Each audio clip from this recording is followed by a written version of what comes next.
Welcome to this TPC webinar. Your audience, brackets, fans and visitors are waiting. We'll be underway in a couple of minutes' time. We're just seeing everyone join now. We have over 225 registered for today's session, so it just takes a little while for everyone to load. While you're waiting, just a bit of an update. Coming up tomorrow, Chris Unit, his session, getting a lot of subscriptions on 5 ways to make analytics work for ticketing. If you're in charge of or administer your company's organisation, theatre, sports sites, ticketing kind of online presence, it's a really good session. It's specifically about ticketing sites and then easing out the bits of those funnels where we're getting dropouts and we're losing fans. So that's well worth subscription, 2 o'clock tomorrow, Chris Unit. And then I've seen a lot of subscriptions last couple of days for Andrew Sharp's Ticketing from Home. He's going to be talking about practical steps you should have been taking already, but you need to be taking with your security and policies for staff who may be accessing credit card numbers or customer data from home. So that's Thursday, slightly later time of 3 o'clock on that one. And if you haven't seen already, the session we've just announced, which was the 20th of May, reducing membership churn as renewals occur, with Kate and Erin from Tessitura. But we'll be underway shortly. We're just seeing the last few people join, and we'll be underway shortly.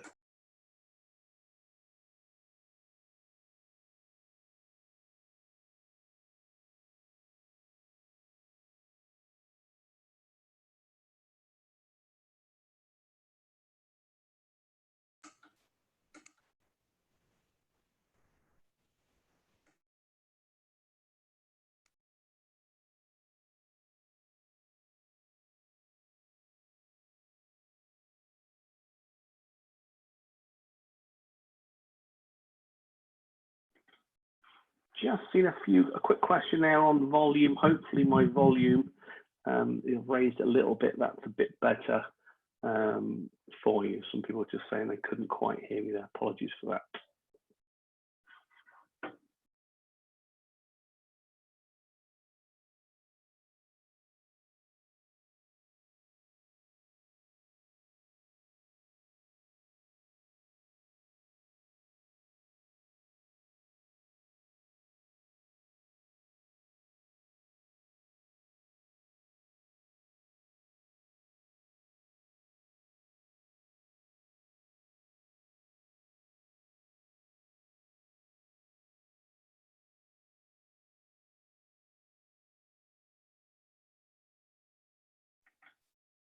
Okay, so we seem to have leveled out on participants now. So we'll get underway for this TPC webinar series. Your audience, fans, visitors are waiting. And our guest today is Sam Biscoe, speaker from Selladoor Worldwide. Just a quick thank you to those brands that keep on supporting TPC.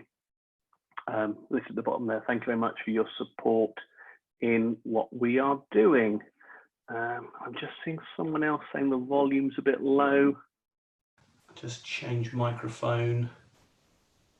If someone could say in the Q&A if that's better on the volume.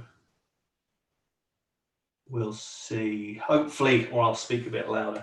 A quick good morning, good afternoon, or good evening, wherever you are. Quite a mix today on participants. We've got steam railways, we've got baseball franchises, we've got horse racing tracks, we've got casinos, as well as all the boring kind of theatres and concert halls and events as well. So really big mix today. So we thought, Sam and I were talking last night, we thought we'd quick start off with who's in the audience. Here we go. Let's have a quick poll very quickly. If you could just pop in, whereabouts are you in the world today? And kind of which best describes your organisation. It'd be really good for us because we did have 225 odd sign-ups, so it's really interesting. It's piling through that. Just 2 questions. If you could just give us a nod there, that'd be really great. So big UK, I'm seeing Asia. I know we've got some people in late night in Singapore. Hello, and then a mix 7% sport, 78. 80% live entertainment with some attractions and some supplies as well. So thank you very much for that. That gives us a there's the results there. There you can see where we are in the breakdown of today. Right, without further ado, a little bit of housekeeping. We'll be about 30. Oh, hello from Sweden. Hello from Sweden. We'll be at 30 to 45 minutes today. We're recording the session. Yesterday we did as well. We've already put that on demand on the website. And Denmark, thank you. God, people love getting their countries in, don't they? We will make this available on demand afterwards. We're going to have a presentation from Sam shortly, some discussion points, and then a bit of Q&A as well. And we've done a post-webinar kind of survey as well.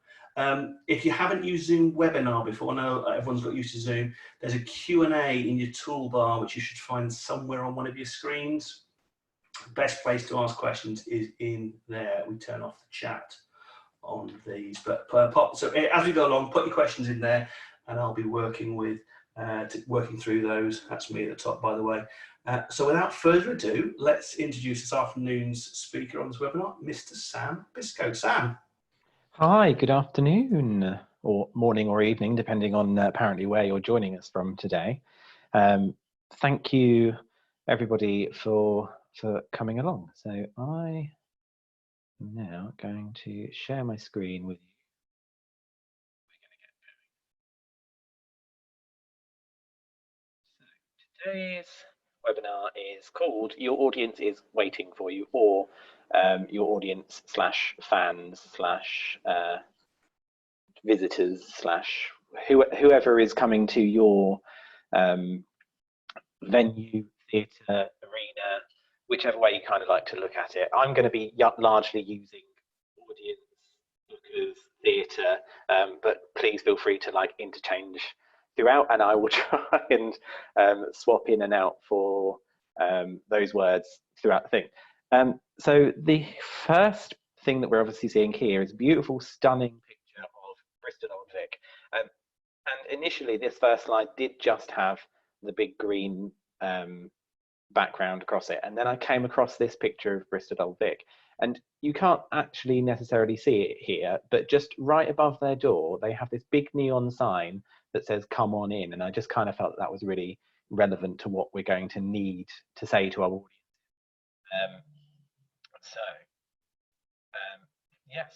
So that's Bristol Old Vic in the UK, which is a receiving and producing house.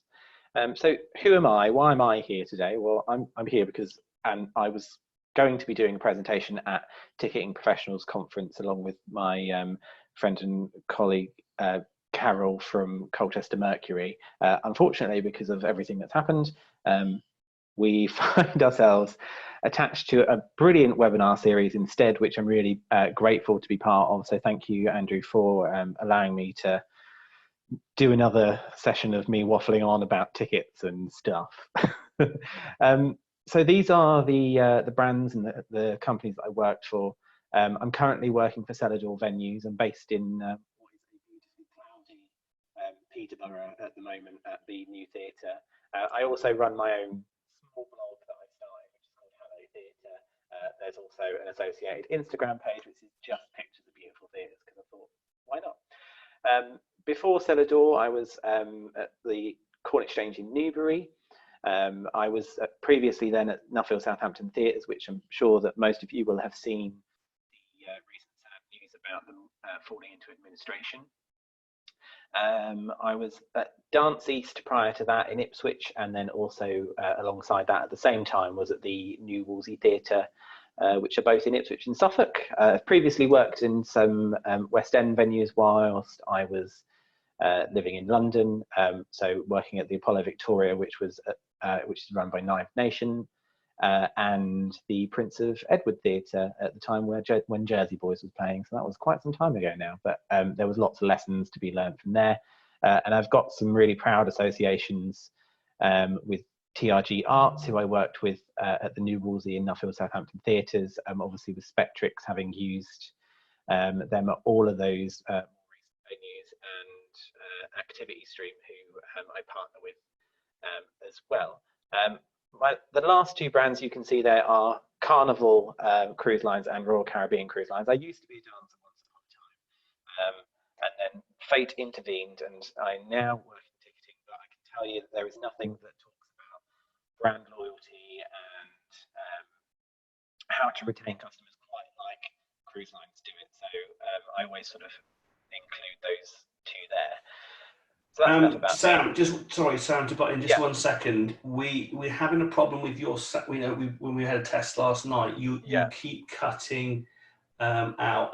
I mean, the world of theatre, everyone's got an answer of why that is. But I think just if you could try and keep that mic up. Sure, I will. I think it's just you disappeared like Rob Brydon, Little Man in a Can again then. But okay, I will. Apologies to everyone. We did have some problems last night on a tech check, and we're trying the best we can to get Sam's mic consistent. Sorry, Sam. That's okay. I'll try and make sure that I'm speaking a bit louder as well, so perhaps the microphone will pick it up, but I'll also hold out the cable as well, so it's not touching clothes or doing any of those sorts of things. So back to today's presentation. We are, of course, wanting to know, is our audience out there? And I can tell you that it is out. They are out there. Those people, they're going to be coming back. Your fans are going to be coming flooding through the turnstiles. They will come back, but it isn't going to be just as easy as turn the water back on. You know, as I've said here, they are going to come back, but it isn't going to be easy. So what we're going to be covering today is to keep the people engaged with your digital content, and it doesn't necessarily have to be your own.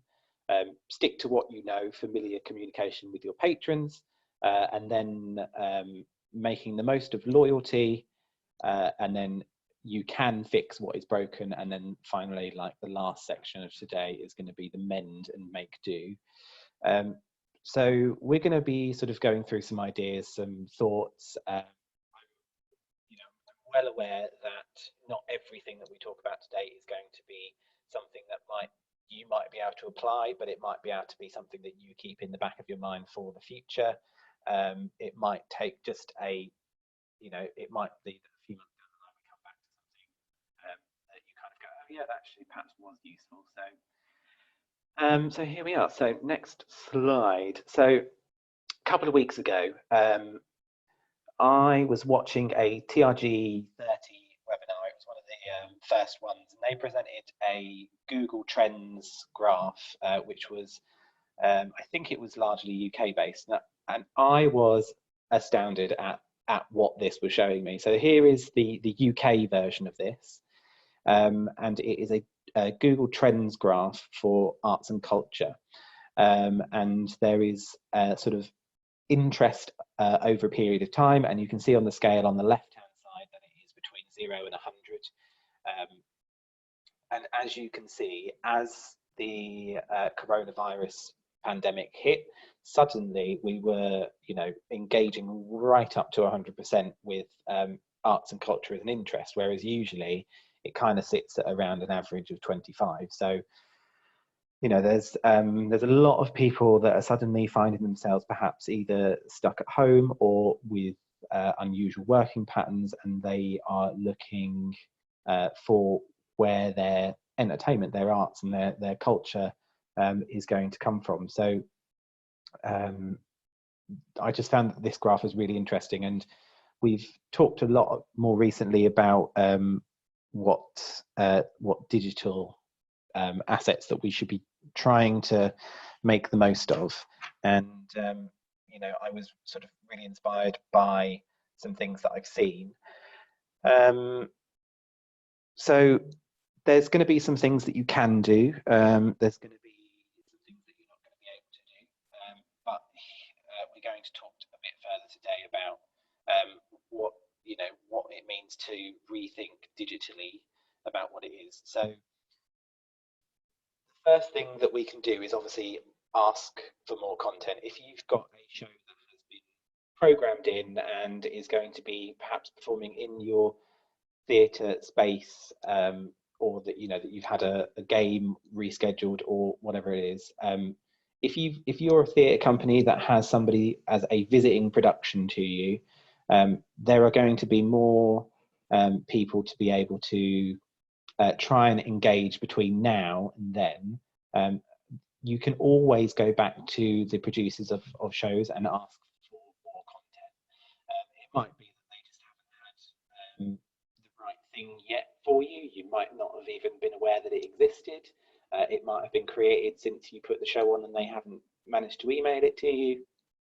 I think that that there's probably more content out there, and so you can do that, or you can do my sort of governmental slogan here, which I've created, which is create, revise, and curate. So we now have the opportunity to be creating more digital engagement, whether that is a TikTok video that you've somebody's seen. We came across last night that one of our front of house teams created a TikTok video of herself at home pretending to be at work, which was really funny, and I reposted it on Twitter, and it's already had lots of views on it, which I think is really hilarious. And so it doesn't necessarily need to be specifically show related. It can be related to you as a venue.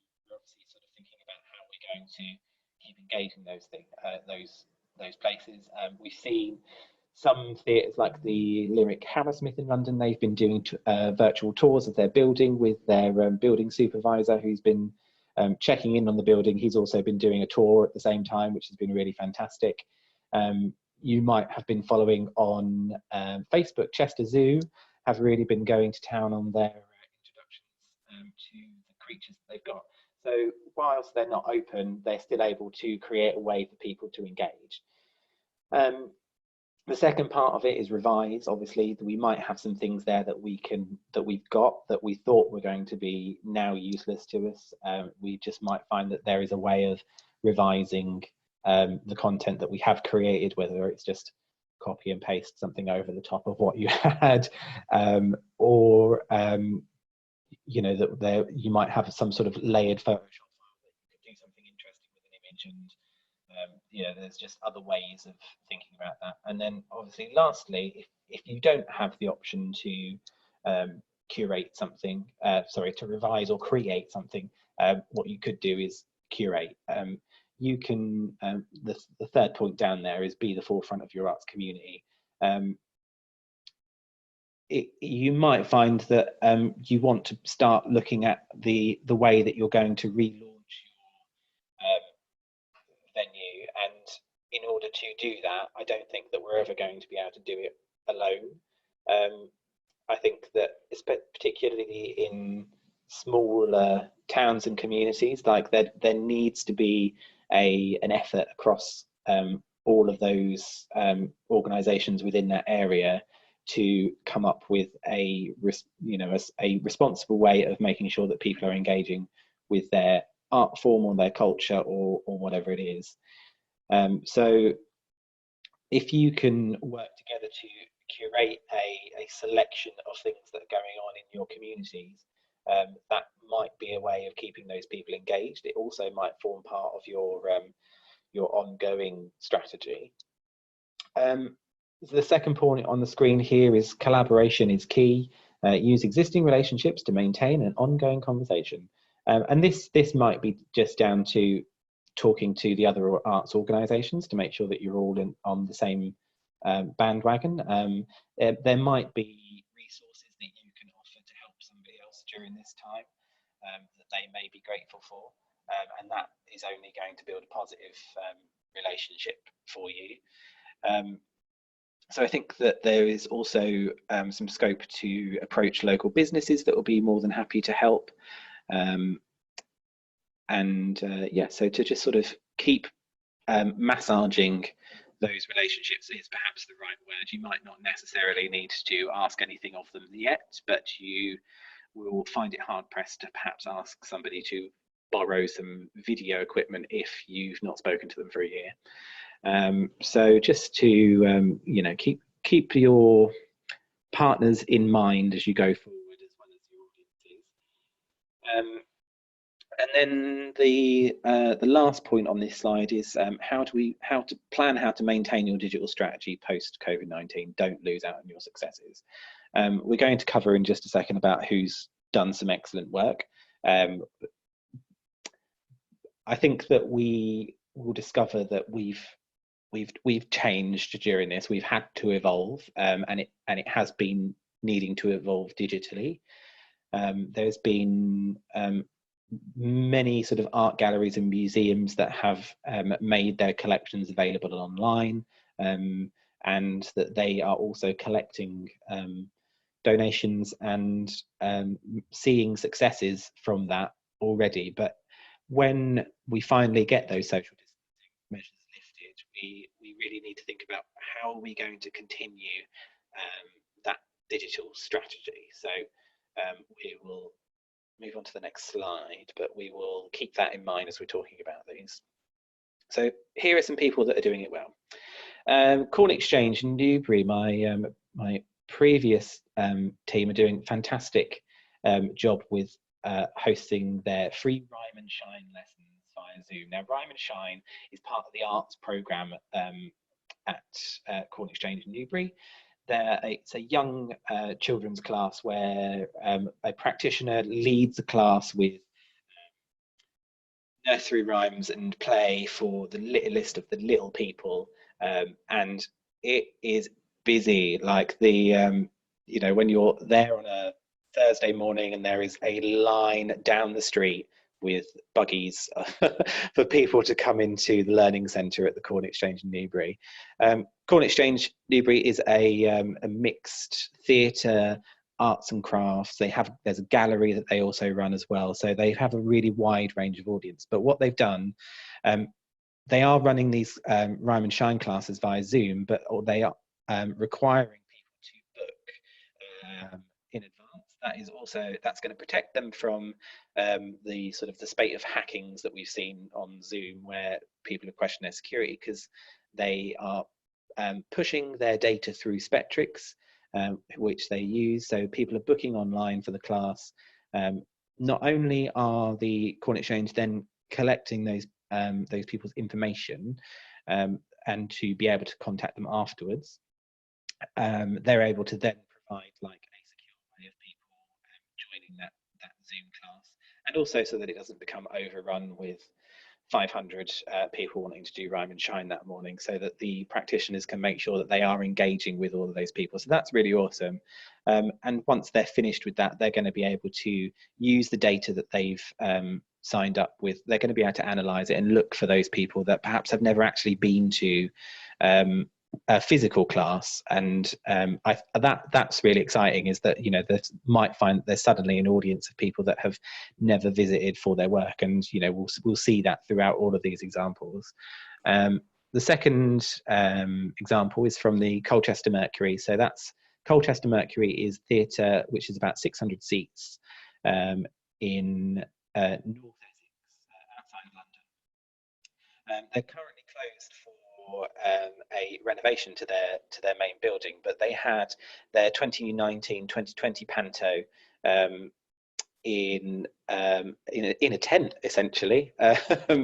So they had moved into temporary accommodation whilst work started on this, and their 2019-2020 panto was Cinderella, and they recently streamed this online to 61,094 people, which is fantastic.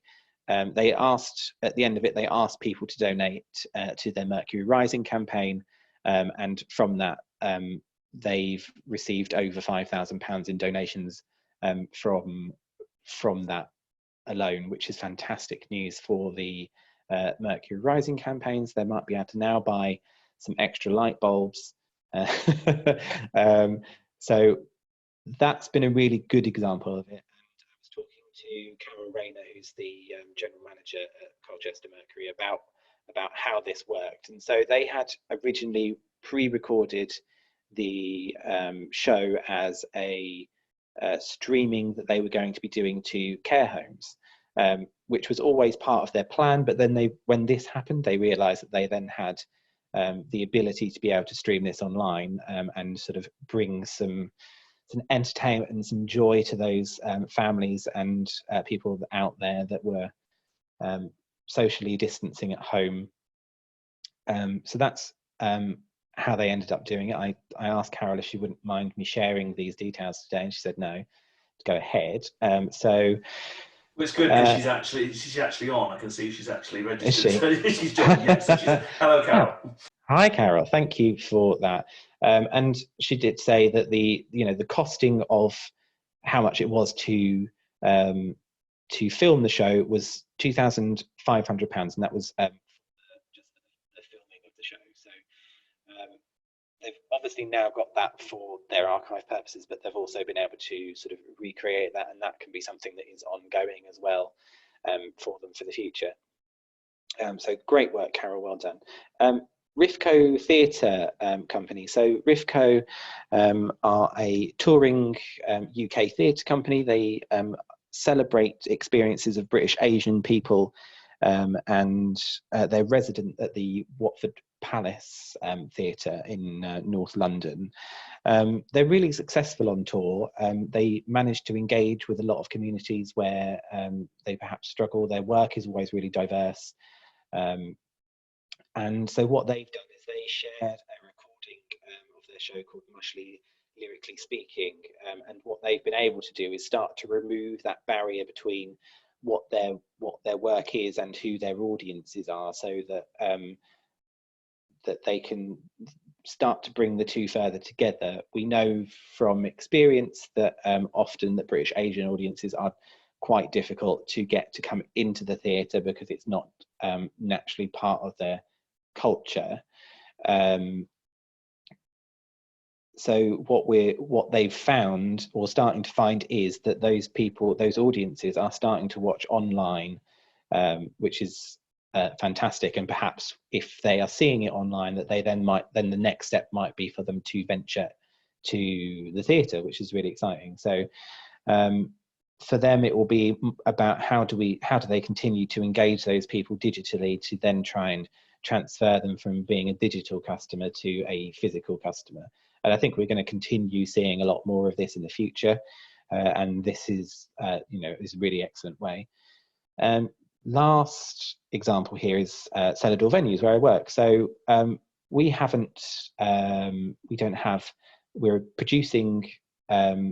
presenting theatre. We also produce UK tours of shows.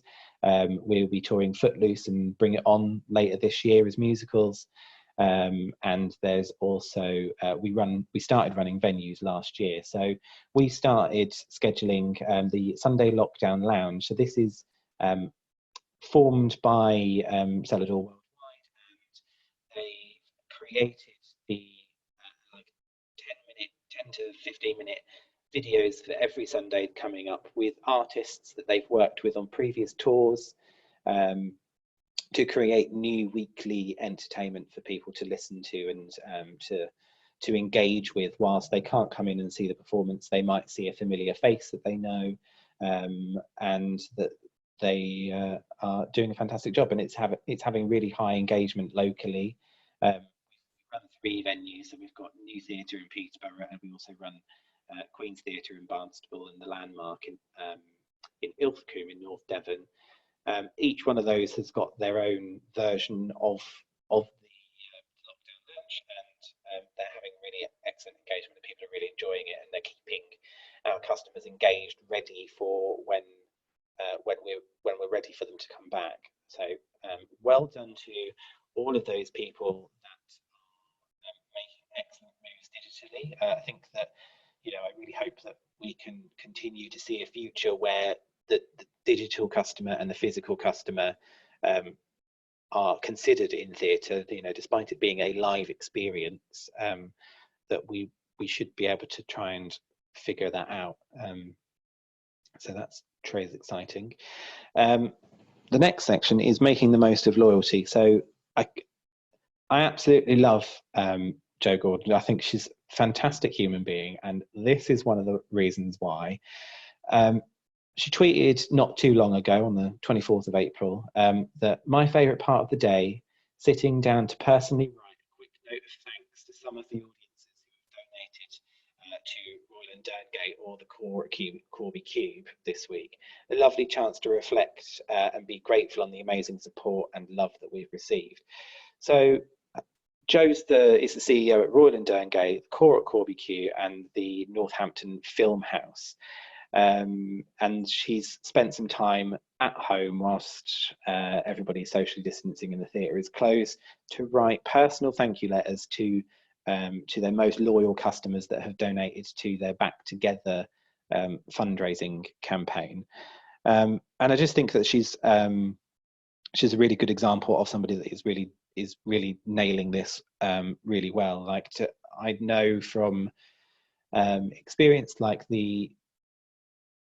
when I went to the International Ticketing Association conference in Dallas last year, not this year, I got to my hotel room and there was a handwritten note from somebody at the front desk the following morning that was delivered to me. Then it just sort of reiterated like a bit of the conversation that we'd had around there, and it was just sort of said, thank you so much for like choosing to come here, and we're really glad that you're staying with us. We hope that you make the most of your first time at the conference. And so it sort of took me to a moment that made it personal for me, which makes it very special. And I can't imagine how nice this must feel if you've got one of those thank you letters through the door from the CEO who has taken time to sit down and write those things. Coincidentally, I live in Peterborough, which is about an hour and a little bit away from Northampton, and they've got the tour 6 coming to Royal and Derngate later in this year, if all goes ahead as planned. And I decided to book something, to give myself something to look forward to.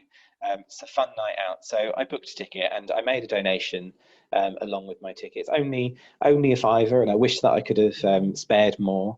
But I then didn't get a personal thank you letter so far off of Joe. But what I did receive the following day was a really nice thank you email and where that donation was going to, and to thank me for spending my time and money specifically with that cultural organisation in the city was really important to them. So that was really nice. And if you're not doing that at the moment, maybe now's the time to look into the ways that you can automate thank yous. And although I know that it was an automated email and everybody that's donated that will get that it was still something there that kind of like affirmed that that they were really grateful to the support.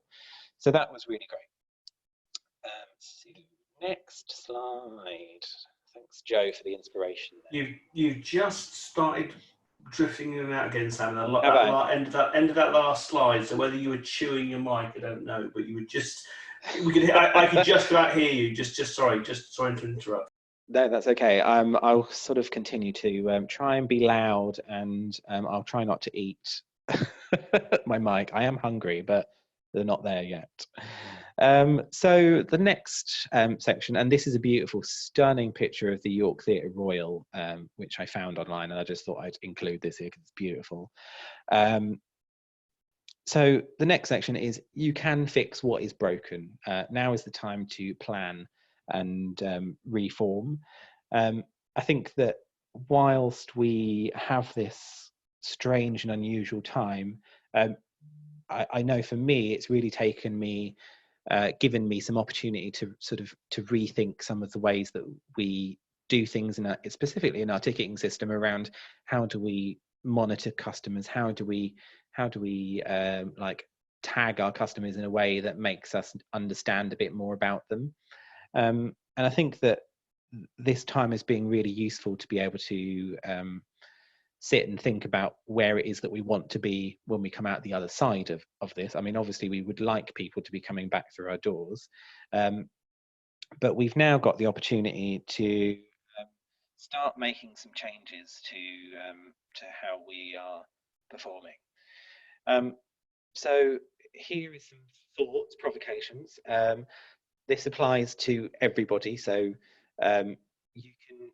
you need to use your data, and I feel like that I continually bang on about data. And just last night I was talking to a friend, and he was like, Do you know what? When I first started working with you, I found you a bit boring because all you talk about is data. Data and seating plans is what you talk about. And then he said, do you know what? After all this time, I've realised why you keep banging on about it because it's so important. Uh, so we need to be using the data that we've got. We can't ignore it. We can't continue to kind of sit back and to think about just what our emotional responses are. I even had a conversation like that at Selladoor very recently, sort of after a suggestion. I said, well, we don't want to do that because that's not what our audiences are. And I said, well, that's not necessarily the case because you've made an emotional decision about what you feel about the audiences rather than a decision out of the data. And if we can really avoid doing those sorts of decisions without having evidence to back it up, we will find that welcoming audiences back and fans back and visitors back is going to be much easier if we know where to look. And if you find data a minefield, if you feel like that you are completely lost at sea, find somebody that can help you. There are people out there that live for it. There are people like me, and if you're welcome to ask me for help, I will do everything in my power to ensure future of what it is that you're working towards. So do ask. If you're not sure and you know that perhaps you might be a higher senior manager and you're watching this thinking, oh, I don't really know my data, well, now's the time to look to your box office manager, who is going to have a good idea about what your audience is naturally, but they're also going to be the person that is your key to the data. You've got to unlock that and find your way through it. Once you can start to interpret that data, you are then going to be able to start making better decisions about who you contact, at what point, when to put a show on sale, what sort of audience prices are we going to do with these shows. The next point here is to do a heat map of your auditorium and find out where the problems sit. When we were running through this last night, me and Andrew, this was a really interesting point in that we've all been talking about social distance seating plans, but what I don't think anybody has so far considered, or not that I've seen, is where are the popular seats. We know, for instance, that aisle seats are, for most places, are like the golden nugget for a lot of theatres. So use your heat map to try and make sure that you don't end up putting a bunch of people in the areas that you are regularly difficult to sell for you, and that if you are having to do a social distancing plan, more thoughts on that later,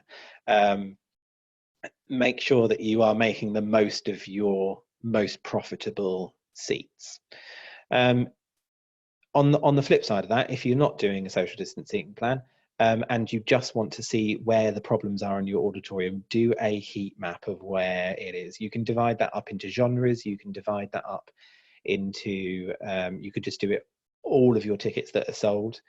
You could do it on shows where you've got certain bands of seating. So if you've got different, trying to think of the different terminologies that people use, different price scales, is that one of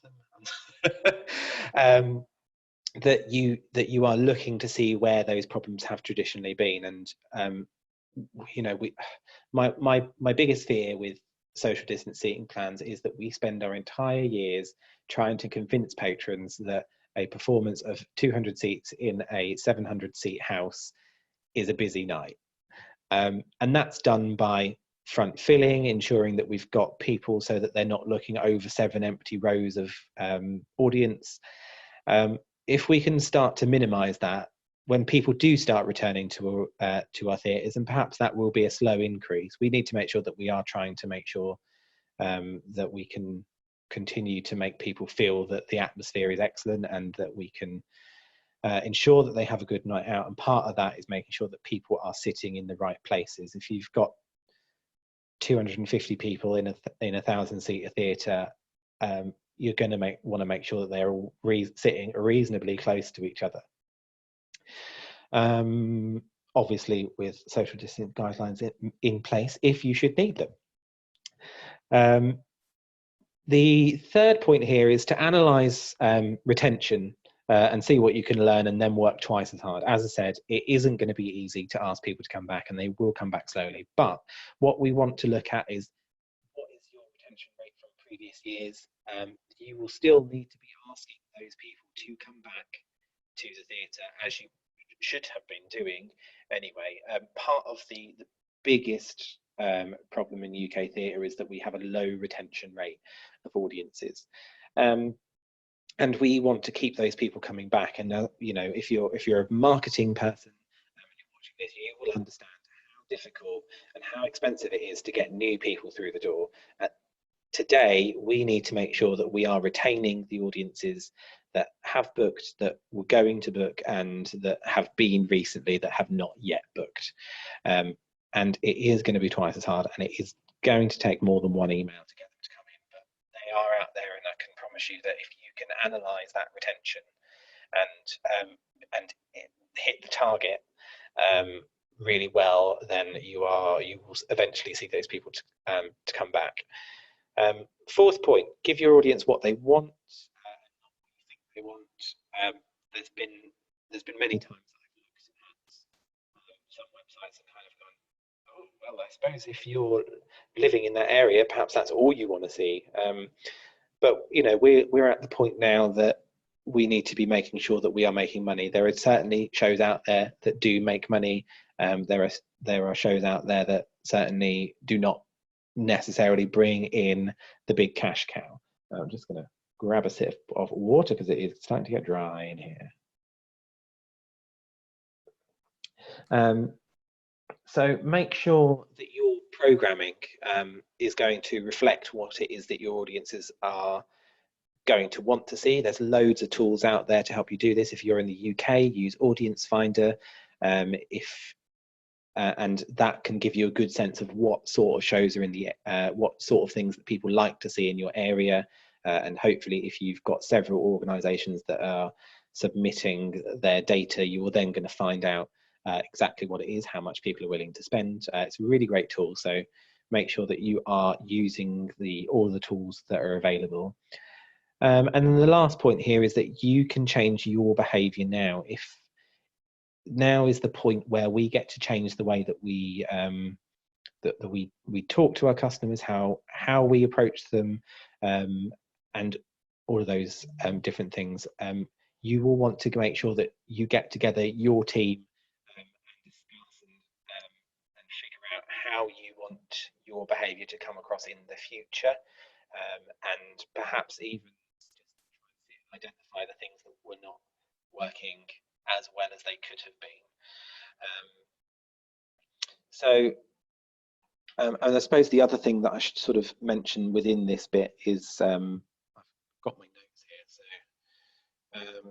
just make sure that I've mentioned all the things I wanted to. Yes, the other thing that I wanted to mention is that with rescheduling shows, you get to renegotiate as a programmer about how much it is, what the deal is for the show. If you know that show wasn't selling at that price, then you would be mad to put it back on sale at the price that it was, because it's going to be, as I said, it's going to be much more difficult to continue doing that. So do make sure that you approach those producers and just go, we found that the data says that it wasn't shifting at this. It might be that you still keep some of those top price seats for those that you know that would have come in within your last 3 to 4 weeks of sales, but you do want to make sure that there is accessible pricing for everybody, and particularly if you've worked really hard digitally to engage a new audience, you're going to then somehow going to want to transfer those digital customers into the physical customers, and they might not be willing to pay £27 for a ticket for a show that perhaps is not necessarily perhaps worth that. They might decide that a different price point is for them, and because it's the price of a show for me, it doesn't suggest how much is the show worth. It is about providing points for people that would be willing to pay a bit more for that show. They might be trying it out for the first time, and they think, oh, I don't know. I know from my experience, when I've been to when I lived in Southampton, I never went to the Winchester Theatre Rhine. I was always looking at the website, looking for the next thing that I might like to go and see.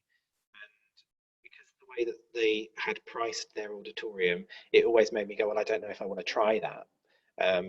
So do have a rethink about how you can price that. Your heat maps might help you decide where those seats are going to be.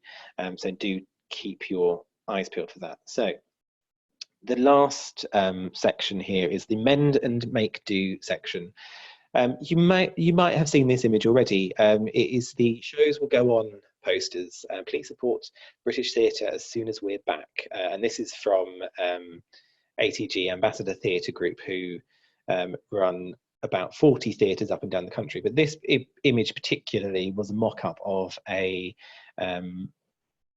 campaign that they started in London as the lockdown hit. They realised that they had this collateral ready to go. They booked and paid for spaces in the Tube in London, and then suddenly they were hit with, oh well, that show's cancelled. So rather than letting that go to waste, they created this very simple campaign. Certainly gets the point across. I might comment that it looks a little bit angry to me, but that's my that's my opinion. But excellent choice to make when you've got the space still and it was all paid for. You know, we know that actually the cost of the print itself is not necessarily the big cost out of it. It is providing the space. So they went ahead with that, and I think that we can all take a lesson from this, because there's hundreds of theatres up and down the country that are closed right now that have got spaces on the building, outside the building, in a window, that have got posters and leaflets that are out of date. I mean, I know that I could walk around to the front of our theatre at the moment and find a poster from March. And so what we don't want to do is provide our image as completely closed, because obviously what we know is that we rushed out at the beginning of coronavirus and said, no, we're now closed, and there was just a big stamp of we are closed across the theatre industry. And I'm sure that also applies to sports and to museums and to art galleries and to I think Andrew said that we've got a heritage railway, like all of those venues that are attending today. Like you will know that there are spaces out there that we're not making the most of at the moment. As I said, the actual posters themselves aren't necessarily an enormous spend, and to put a positive affirming message on the front of our buildings is going to be really important in the coming weeks as lockdown lifts slowly in stages in the UK. We'll find that our season busier and busier, but our theatres, they may be closed for many more months yet, and what we don't want to do is for our audiences to come past and see that we're not still inviting them to engage with us. As I said, we spent a lot of time telling people we're closed, and actually what we now need to start doing is telling them that the shows will go on. So I think use your vacant boards. Do make sure that you've got stuff that is outside. Don't leave the frames empty with nothing in them. So I think that if we can use those spaces as a positive affirmation for people, that will complement the digital work that you're doing, and it might also encourage people to go online and start engaging with you that way. Have I covered all of those bits and pieces, I think, from this section? Let me double check the notes. We're not too far away now, Sam. We've only got about 15 minutes left. Yes. Okay. I will. I've waffled on for a bit longer than I thought I was going to. This is great. So what have we discussed today? This is the last slide, everybody. So thanks for sticking with us. So keep your audiences engaged with digital content, and as I said, this doesn't necessarily need to be your own. Use your community, your arts community, or your business community to make sure that you're making the most of all of these things. Be clear and consistent with your communication. That is key, and keep familiar with what it is that you're saying to people. Make sure that you aren't just using "We are closed" as your leading statement, but use your words wisely. Make the most of existing relationships, whether that is with your customers, whether that's with your local council, whether that's with your marketing agency, whether that's with your designer, whoever it is, just to make sure that you're there with those relationships and analyze and use your existing data. We can worry a lot about what's going on in the future, but unless we're using our existing data, we're really not going to get anything out of the future. Use the time that we've got to fix the things that weren't working, and then use your collateral and your displays to display a positive message, and work this into your messaging and weave that across your entire campaign. And I think we should be there.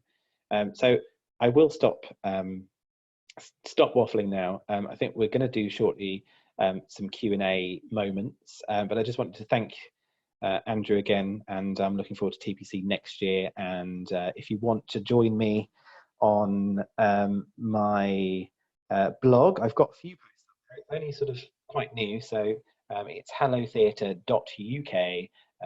Just go and take a look. That's superb. Thanks a lot for that, Sam. And we've only got about 10 minutes left. We've already got some questions building up. So if you want to head down to that Q&A, you can look at the other ones and give them a thumbs up. Anyone who's on this, head to the Q&A. Just one thing we were going to do is just another one, which was just another quick poll, which is how are you currently talking to your crowd, your fans, about, and what are you talking to them about? So I should hopefully have shared that, if you can see it, what you're talking about right now. So that might shape some discussion. And there's a couple other resources mentioned there. Intix, International Ticketing Association, that's intix.org, INTIX, intix.org. They have a Wednesday town hall, 5 p.m. UK time as well. Worth jumping onto that and listen to the chatter of what's happening there. And also wewillrecover.live, that's one word, wewillrecover.live, huge amount of resource on there. But if you want to head into Q&A now, we can have a look. Let's have a look at this poll. I think we've got a lot of votes coming in, last couple coming in. We'll end it there. And so what we're talking about, 60% of rescheduled games and performances, 6% are talking about reopening policies, digital experiences 71, donating and supporting 58, and hardly nothing at all 8%, which actually leads me on to a question I have, and I want to grab the first question before we get swamped by everyone else's, which is my inbox is empty at the moment from the traditional mails, from the sports teams and the museums and everything else I subscribe to. I'm just really worried that when we reopen, there's going to be this tsunami of email, buy our stuff, buy our stuff. How do we position ourselves, whether we're a sports franchise or a theatre or a museum, that we're not competing with what's going to be thousands and thousands of emails of come back, come back? Do we start now, Sam? I think the answer is that we really should never have stopped. As I said, we spent a lot of time going out there and saying that we're closed and we're not putting on performances and this is what we're not doing. But what we need to do is have that continual conversation with people to make sure that they're familiar with us. And when I was thinking about this yesterday, my sort of thought pattern turned into what happens when we need to. And I think that we're unavoidably, we are going to face a deluge of people that are going to be like, come and see my thing. This is now open. I can, like the bingo hall around the corner is now open. So, we are going to face that. But what we can do, if we are continuing to be consistent in our communication and clear about what it is, we're going to be able to look at the open rates of those emails. We're going to look at the people. You could even go as deep as look at the links that people have clicked on. If you know that nobody's really responding to music links in your emails, but everybody is clicking on the stuff that is a drama, you know that you're going to be able to then hopefully, if your system allows it, pinpoint those people that have clicked and opened those links, and they are the people that are going to respond to your email campaigns. It is going to be the people that have been consistently opening and clicking through. You can absolutely join the deluge, and like you will get some response from that, but the way that you are going to really engage with those people is to look at the data that we've got, and that is always the answer, is look at the data. Okay, we're going to have to rattle through. I'm going to rattle through some, first of all, Sure. some comments rather than questions. Yeah. Mary's top of the leaderboard with 12 thumbs up on a question, but I'm going to come back to that in a second. Yeah. Just some comments first. Melanie from Paris, from Pilot Theatre, she's put a link in the Q&A if anyone wants to grab it. She's talking about, they streamed the Culture to Panto last year and it was fantastic, and they have a live streaming service. So head into Q&A, you can pick up Melanie's link there. Carol Rayner from the Mercury, thanks you for your kind words. And Rosanna points out again, the audience agency can help you with the audience data tool as well if you're in the UK. And then I'm going to have to jump into these questions and rattle through these super quick time. Sure. Mary, 16 thumbs up. Well done, Mary. Hello. How would you suggest engaging with customers of the older demographic who may not have social media without bombarding them with inappropriate mailings? How do we get to those people that we keep hearing are the most vulnerable in society? How do we get them back, Sam? Quickly. Sure. So very quickly, inappropriate mailings is make sure that you don't send them the inappropriate stuff. Look at their data, find out what it is that they see, look at how far in advance they usually book, and then at the right time with those people, send them a postcard, something to remind them about what an excellent experience they've had with you, and that they will then start to look at your programming and what you've got coming up. That's good. I mean, mail, I think mail, traditional mail that a lot of us abandoned many years ago is certainly, even before this, was cool and different, and that kind of postcard vibe is quite nice. This is an anonymous one, and I think you might want to take this offline if they want to get in touch with you directly. Any tips on how to heat map a seating plan? It's a big one. I know, without mentioning brand names, there's lots of brands and consultancy systems out there that will do it for you.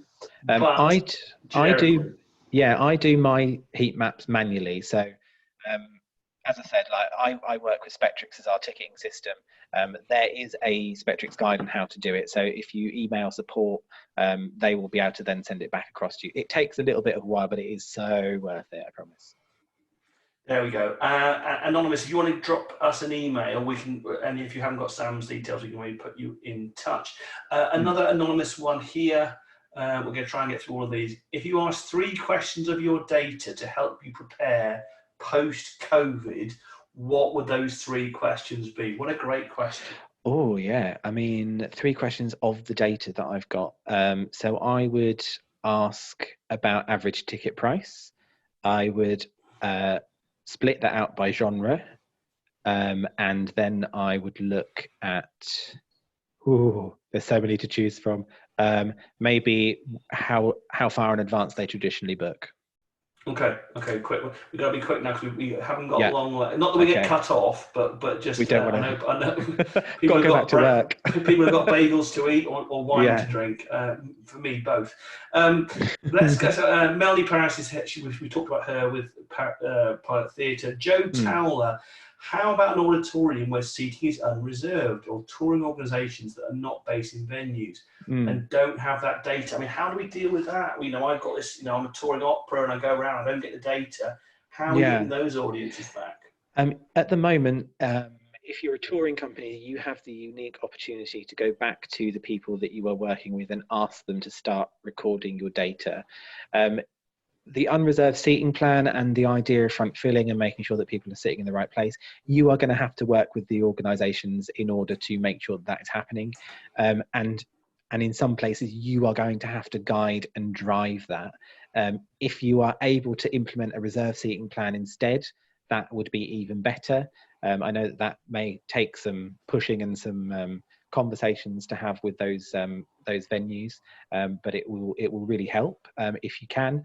But also to start asking whether they would like to hear from you would be fantastic. And there's loads of communication points there that would be really important for you as a touring company. So I hope that helps a little bit. Okay, Laura, we talked about this last night. Laura Sewell asked, and I saw that, what was it, the Event Safety Alliance in the US. If you want to Google it, Yes. on here, Google Event Safety Alliance. They put out a 30-odd page PDF yesterday about tips for welcome audiences back. Laura asked, should we be putting those in emails? 30 seconds. Well, yes, as we said last night, like the list of stuff is pretty terrifying. So you don't want to put people off by, knowing that you are going to be bleaching your toilets. It might be worth putting a page about what you are going to be doing and setting out that policy across your venue and putting it on your website and linking people to that. So if people are really wanting to find out that information, they can do. Okay, last couple. Thanks for that, Laura. Last two to go, and we're done. Okay. Okay, let's go to a bit new job, Billy. I think that a coordinated approach to monetizing digital product would be useful. Starting to introduce paywalls by organizations to start to build income. So much free content out there, which for the customer is great, but a real missed opportunity. Any thoughts on this / timescale? Coordinated approach to digital? Yes, I think it really has to inform what your digital strategy is going to be going forward. If you are just putting stuff out there for people to watch, then that's going to be difficult to then transfer the way that those people have started to engage into paywalls. But if you're using the example of Corn Exchange in Newbury, where they've been driving their people to book through their system, they're going to be able to navigate that a bit easier. So if you are currently giving out free content via a Zoom class or whatever it is, try and move that to be bookable. That will then or like a conference, maybe, that's giving out free content. There we go. Last one here, which is it's a good segue into future sessions. Rebecca Howarth asks, with so much theatre available for free online currently, again, I'd say that sport as well, and attractions and museums, for so much free online, will post prices need to be analysed? And I'll just say before you answer on that, Sam, again, that links to the session on the 27th of May with Francesca, back to basics, post-COVID pricing. So if you haven't registered for that, it's a big popular session. So Sam, 30 seconds on post-COVID pricing. So I didn't mention this at the time, but I wanted to use a metaphorical example of a stadium and pricing, and like that, that stadiums tend to work more in blocks. If you find that there is a block that never sells, regardless, if you're at 90% and there is still that one block left that's not selling, you've priced it wrong. If you've sold out a block immediately, you've not charged enough for it. So there is this way of kind of looking at that heat map and kind of being able to see where those problems are. If you've got areas that need filling, then price is the way to do it. And if you've got people that are looking for a new experience from the digital strategy that you've been doing, big choice. They can either pay for the ultimate experience, or they can just dip their toe in, and then perhaps you'll then want to come back. Okay, one's just coming here, which is asking about that document. It was the Event Safety Alliance. So if you Google Event Safety Alliance, I think they're on Twitter. I think ES Alliance, I believe. And we will. I'll try and put a link in that on our Twitter feed at Ticketing Profs. Just remains coming up tomorrow. This time tomorrow, Chris Unit Analytics. If you run the ticketing site, head for that one. He's got some really good content there. Thanks, Natalie, by the way, for putting a link to Event Safety Alliance in the Q&A. Anyone wants to grab it, do it now. And then Thursday, Ticketing from Home with Andrew Sharp. If you are having staff work at home and process credit cards and refunds and personal data, it's well worth seeing that. Lots more sessions online. We've got one every day for the next 3 or 4 weeks. My voice is already going.